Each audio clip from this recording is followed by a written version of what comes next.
તો એકદમ ટેસ્ટી અને ચટાકેદાર ગરમ ગરમ પાઉંભાજી. તો ચોમાસામાં આ રીતે ઝરમર ઝરમર વરસાદ પડતો હોય તો આ રીતે ગરમ ગરમ પાઉંભાજી હોય તો મજા જ પડી જાય છે. ફ્રેન્ડ્સ, આજે હું શેર કરીશ તમારી સાથે પાઉંભાજી બનાવવાની રેસીપી. તો અહીં આગળ મેં કોબીને કાપી કાઢ્યું છે. દૂધી બી કટ કરી લીધી છે. દૂધી લઈ લઈશું. બટાકા લઈ લઈશું. એક બાઉલ ફુલેવર લઈ લઈશું. એક બાઉલ વટાણા લઈ લઈશું. હવે આ બધા શાકને આપણે ધોઈને બાફી લેવાના છે. હવે ધોઈ લઈશું આપણે શાકને. 2-3 વાર ધોવાના છે શાકને. બધા શાકને ધોઈ લીધા છે. હવે આપણે બાફી લેવાના છે. તો કુકરમાં એડ કરી દઈશું. 1 ગ્લાસ પાણી એડ કરીશું અને બીજો અડધો ગ્લાસ. હવે એમાં થોડી હળદર એડ કરીશું અને 1 ચમચી મીઠું એડ કરીશું. હવે એને હલાવીને 3 થી 4 વિસલ કરી લઈશું આપણે.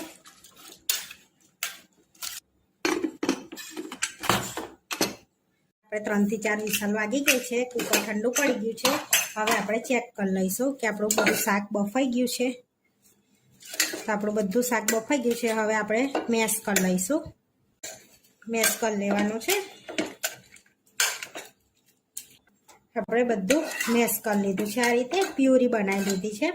હવે આપણે વઘારી લઈશું ભાજીને. આપણે હવે કઢાઈમાં 2 મોટી પરી તેલ લઈ લઈશું. 2 મોટી ચમચી બટર લઈ લઈશું. હવે 1 ચમચી જીરું એડ કરીશું આપણે. નાની મિક્સ કરી લઈશું. હવે જીરું તતડવા દઈશું આપણે. અહીંયા જીરું તતડી ગયું છે. હવે ડુંગળીને મેં પેસ્ટ બનાવી લીધી હતી એ એડ કરીશું.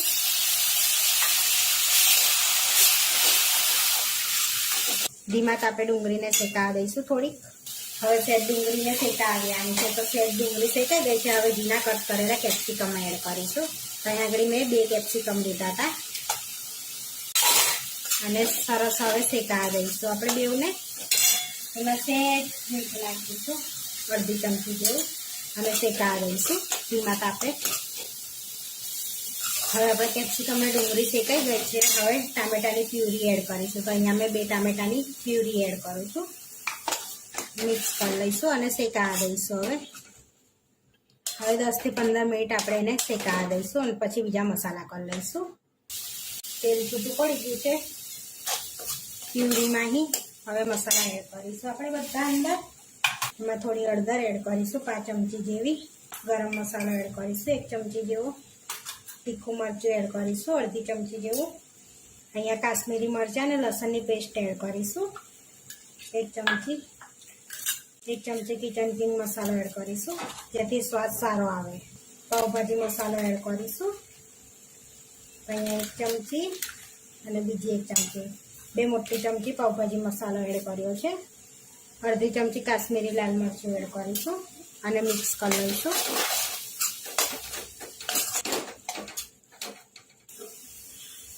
અહીંયા આપણો બધો મસાલો શેકાઈ ગયો છે.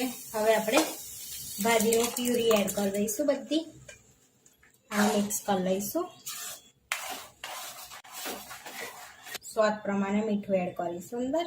અહીંયા 1.5 ચમચી મીઠું એડ કરું છું કારણ કે આપણે બધામાં મીઠું સહેજ જ નાખ્યું હતું. શાક બાફતી વખતે એડ કર્યું છે અને મસાલામાં બી થોડુંક એડ કર્યું હતું. હવે બધું મિક્સ થઈ ગઈ છે. હવે 5 મિનિટ થવા દઈશું. હવે આપણે સહેજ લીંબુ અંદર અડધું લીંબુ એડ કરીશું અંદર. મિક્સ કરી લઈશું અને ધાણા એડ કરીશું. હવે કરી લઈશું. આપણી ભાજી થાય છે ત્યાં સુધી આપણે એક વઘાર એડ કરીશું અંદર. આપણી ભાજી તો રેડી થઈ ગઈ છે પણ એક વઘાર ઉપરથી એડ કરવાનો છે. અહીંયા આગળ મેં 1 ચમચી બટર અને થોડુંક તેલ લઈ લઈશું અને ગરમ થવા દઈશું. હવે આપણું ગરમ થઈ ગયું છે. ચપટી હિંગ એડ કરીશું અંદર. અડધી ચમચી આખા જીરાના બદલે આપણે શેકેલા જીરું એડ કરીશું. કાશ્મીરી લાલ મરચું અને પાવભાજી મસાલો એડ કરીશું 1 ચમચી. મિક્સ કરી લઈશું આપણે.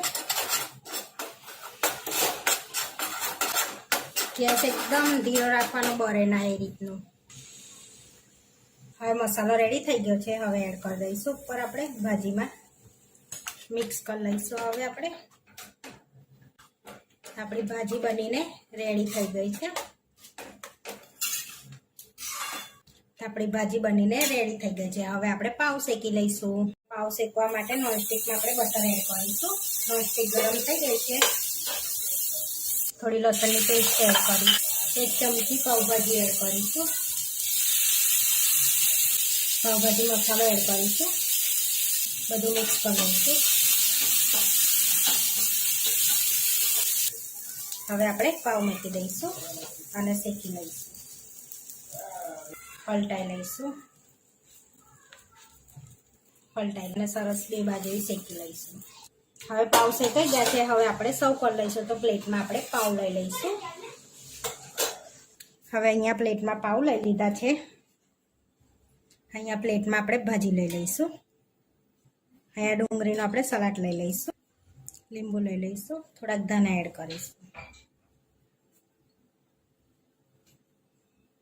બટર લઈ લઈશું. હવે જોઈ શકો છો બની છે ને એકદમ બજાર જેવી પાવભાજી. આવા વિડીયો જોવા માટે મારી ચેનલને સબસ્ક્રાઈબ કરો, લાઈક કરો અને શેર કરો અને તમે જરૂરથી ટ્રાય કરો. ફરી મળીશું નવા વિડીયોમાં.